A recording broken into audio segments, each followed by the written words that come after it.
Chers élèves, bonjour. Vous êtes devant l'écran? Très bien. Vous êtes prêts pour la leçon d'aujourd'hui? Très bien, parfait. Je m'appelle Houda Salih Ngadi, je suis enseignante de français 6e AEP. Si je suis là aujourd'hui, avec une immense joie, c'est pour vous présenter une leçon de grammaire, c'est la phrase impérative. Alors, le thème, c'est la sécurité routière, c'est la sensibilisation, et c'est la phrase impérative qui fait la tâche par excellence. L'objectif, ou bien les objectifs de notre leçon seront comme suit. Premièrement, on va identifier la phrase impérative, ses caractéristiques. Deuxièmement, on va apprendre comment transformer des phrases déclaratives en phrases impératives. Et dans un troisième temps, on va apprendre comment produire des phrases impératives, c'est-à-dire au terme de cette leçon, vous serez capable vous-même de produire des phrases impératives et de faire la sensibilisation à la sécurité routière. Pour développer encore plus, voici quelques exemples. Donc, soyez attentifs, je vais lire. Pour notre sécurité, soyons prudents sur la route. Ne traverse pas quand le feu est vert. Un agent de police s'adresse à un contrevenant. Donnez-moi vos papiers. Donc là, via des questions, on va construire la notion ensemble. Alors, vous allez observer les phrases et vous allez me dire par quel signe de ponctuation se termine-t-elle. Donc, pour la première phrase, elle se termine par un point. Pour la deuxième phrase, elle se termine par un point d'exclamation. Pour la troisième phrase, encore une fois, le point d'exclamation. Qu'est-ce que vous en déduisez?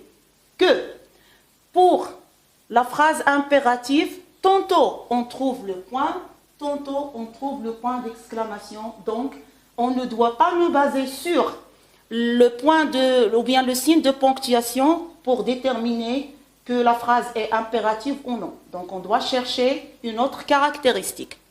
Regardons maintenant les verbes qui sont écrits avec une autre couleur.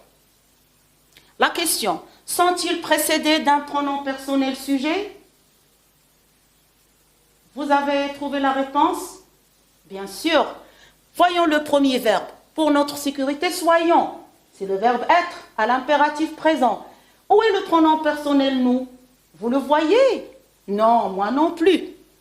La deuxième phrase, ne traverse pas quand le feu est vert. Où est le pronom personnel sujet? Alors là, je m'adresse à toi, tu. Où est le pronom personnel tu? Je ne le trouve pas.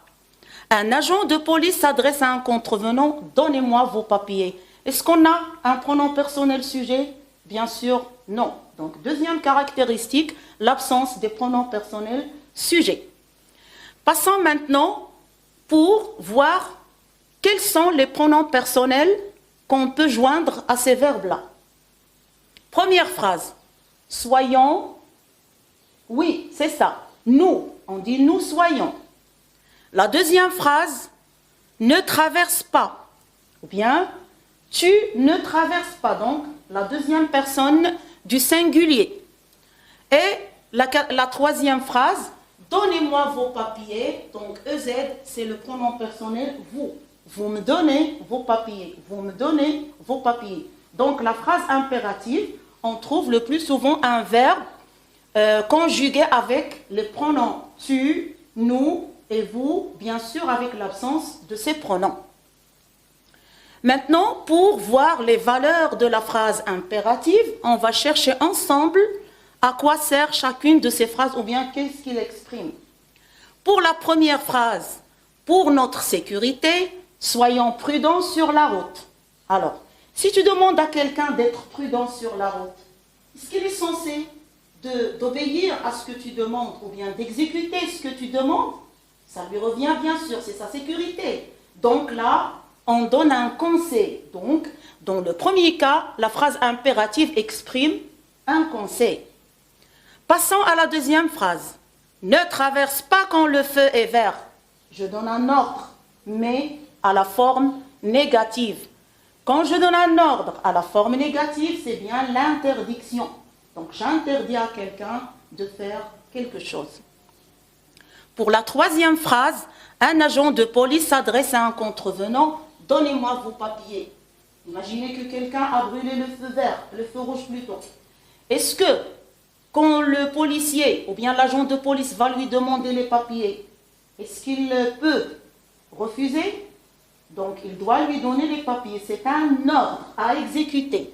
Donc, retenons les trois valeurs de la phrase impérative. Donc, il y a le conseil. Alors, c'est à vous. Très bien. C'est l'interdiction et enfin l'ordre. Donc, les trois valeurs de la phrase impérative.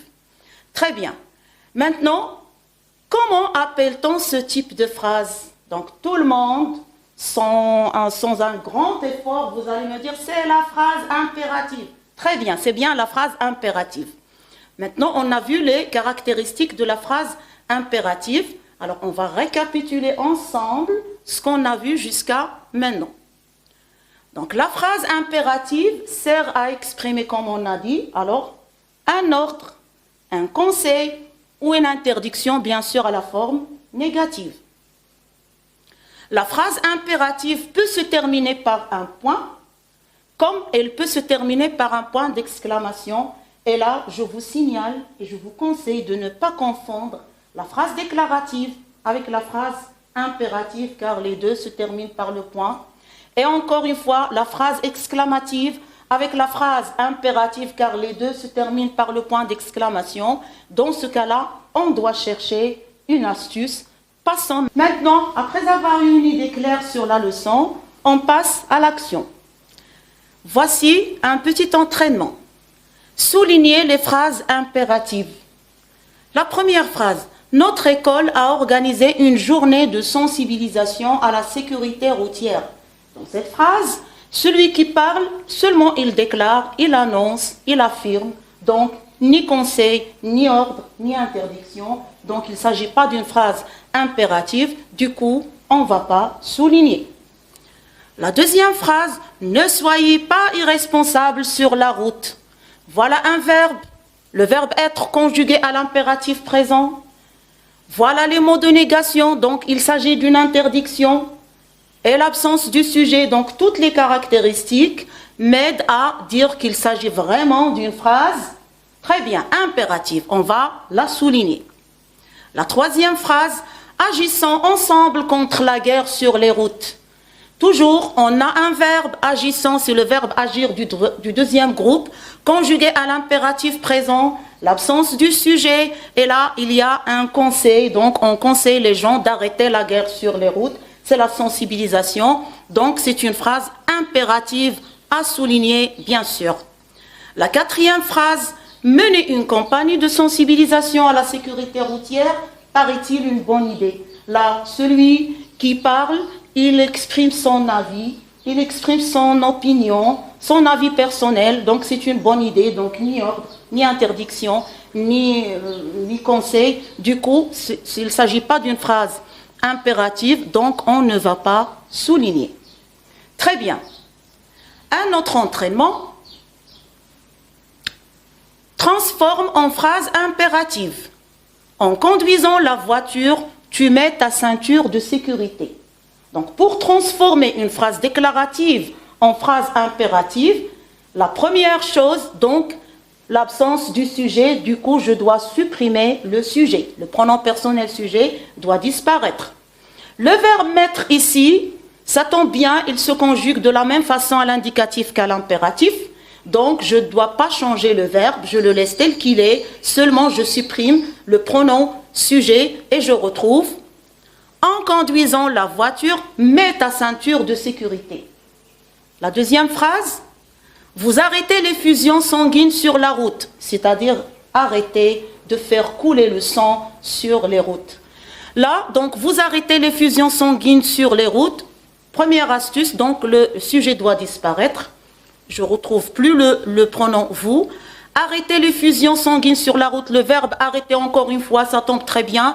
À l'impératif et à l'indicatif se conjuguent de la même façon au présent. Du coup, donc, je vais garder la forme du verbe et je vais retrouver arrêter les fusions sanguines sur la route, bien sûr avec une majuscule au début.